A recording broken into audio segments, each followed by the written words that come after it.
जय माता दी दोस्तों, चलिए आज बताती हूँ कि नवरात्रि के दौरान आपने जो जौ बोए हैं कैसे आपको अथाह धन की प्राप्ति कराते हैं और साथ ही आपके बच्चों के लिए कैसे वो ज्ञान देने वाले बनते हैं, साथ ही आपके घर में कैसे खुशहाली को लाते हैं, किस स्थान पर आपको वो जौ रखने हैं जिससे आपके घर में धन और सौभाग्य की वृद्धि हो, साथ ही आपको कहाँ पर वो बांधने भी हैं जिससे आपके घर से नकारात्मक शक्तियां दूर रहें और आपके घर में सुख समृद्धि बनी रहे, और आप कब धन प्राप्ति के लिए आहुति दे सकते हैं, और इसके अलावा बची हुई ज्वारे आप कहां पर जाकर रख सकते हैं, और फिर किस तरह से आपको अथाह धन की प्राप्ति कराते हैं आपके बोए हुए ये ज्वारे जो आपने माता रानी के पास बोए भी होंगे।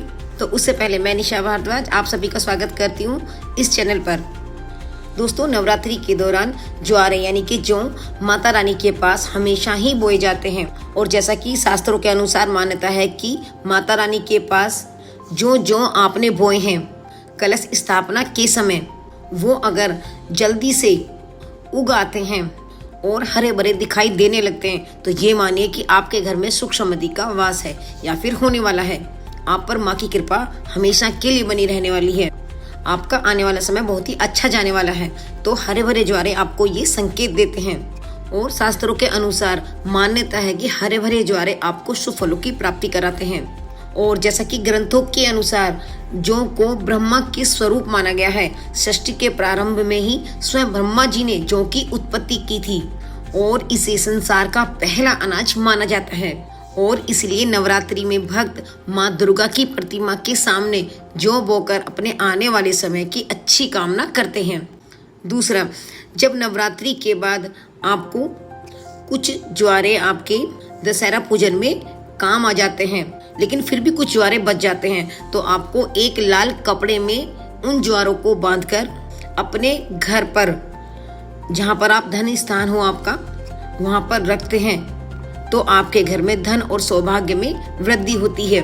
साथ ही आप अगर अपने बच्चों की बुक्स वगैरह में उन जौ को रखते हैं, यानी कि एक एक जौ की लंबी लंबी जो बालियां होती हैं उन्हें अपने बच्चों के बुक्स में रखने से आपके बच्चे में ज्ञान और पढ़ाई में सफलता मिलती है, क्योंकि हरे ज्वारे बुध को रिप्रेजेंट करते हैं और बुध ज्ञान के दाता हैं जो आपके बच्चों को प्रभावित करेंगे। और आपको घर के प्रवेश द्वार पर भी, जहाँ मुख्य द्वार है आपका, वहाँ पर भी आपको लाल कपड़े में थोड़े से ज्वारे लेकर बांधने हैं। आप लटका भी सकते हैं या फिर अपने गेट से बांध भी सकते हैं। ऐसा करने से आपके घर से नकारात्मक शक्तियाँ दूर रहती हैं और आपके घर में सुख समृद्धि आती है। साथ ही अगर आप नवरात्रियों के दौरान अष्टमी नवमी को हवन कराते हैं, तब आप आहुति के रूप में भी आप इन नवरात्रियों के ये जौ थे जो आपको आहुति में जरूर देने चाहिए। आप अपने इष्ट का नाम लेते हुए या फिर आप माँ लक्ष्मी का ध्यान करते हुए आप अपने हवन में उन जौ को आहुति के रूप में चढ़ा सकते हैं। ऐसा करने से आपके घर से नकारात्मक ऊर्जा दूर रहेगी और आपके घर में सुख समृद्धि भी बनी रहती है। और जैसा कि मैंने पहले ही आपको बताया कि जौ का अच्छी तरह से उगना घर में खुशहाली और सुख समृद्धि का सूचक माना जाता है। और साथ ही आपको ये भी महसूस होता है कि माँ दुर्गा की कृपा आप पर पूरे वर्ष बनने वाली है। आपके सभी कार्य धीरे धीरे पूर्ण होने वाले हैं, या फिर जो रुके हुए कार्य थे वो आपके पूर्ण हो जाएंगे। इसके अलावा अगर आप नवरात्रियों के ज्वारे को किसी बीमार व्यक्ति के सिरहाने रखते हैं तो वो जल्दी जल्दी स्वस्थ होने लगता है कुछ ही समय में। और आप जौ के बीजों को एक पीले कपड़े में बांधकर अपने पूजा के स्थान पर रखने से आपके घर में माँ देवी की कृपा हमेशा आप पर बनी रहती है। साथ ही आपके गुरु और सूर्य भी मजबूत होते हैं।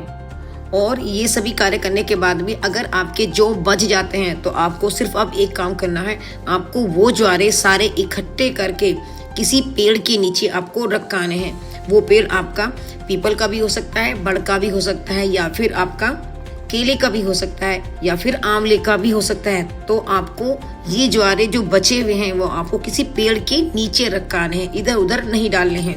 क्योंकि जैसा मैंने आपको बताया कि अगर आप इन हरे भरे ज्वारों को इधर उधर डालेंगे तो आपकी खुशियां भी इधर उधर ही आपके पास घूमती रहेंगी, आएंगी नहीं। तो आप अपने नवरात्रि के दौरान जो आपने जौ बोए हैं उन्हें संभाल कर रखें, और फिर उसके बाद किसी पेड़ में आप जाकर डाल सकते हैं। लेकिन आप नवरात्रियों के जौ को इधर उधर न डालें। ऐसा करने से आपके राहु एक्टिव होते हैं, फिर इस तरह से ही आपके सामने समस्याएं आने लगती हैं। किसी न किसी बात को लेकर। तो इन चीज़ों का छोटी छोटी चीज़ें हैं, आपको ध्यान रखनी है और यही बातें और यही चीज़ें आपके जीवन में धीरे धीरे शुभता को भी लाती हैं। तो फिर कीजिए नवरात्रियों के दौरान ये छोटे छोटे से कार्य कि आपको जौ का क्या करना है।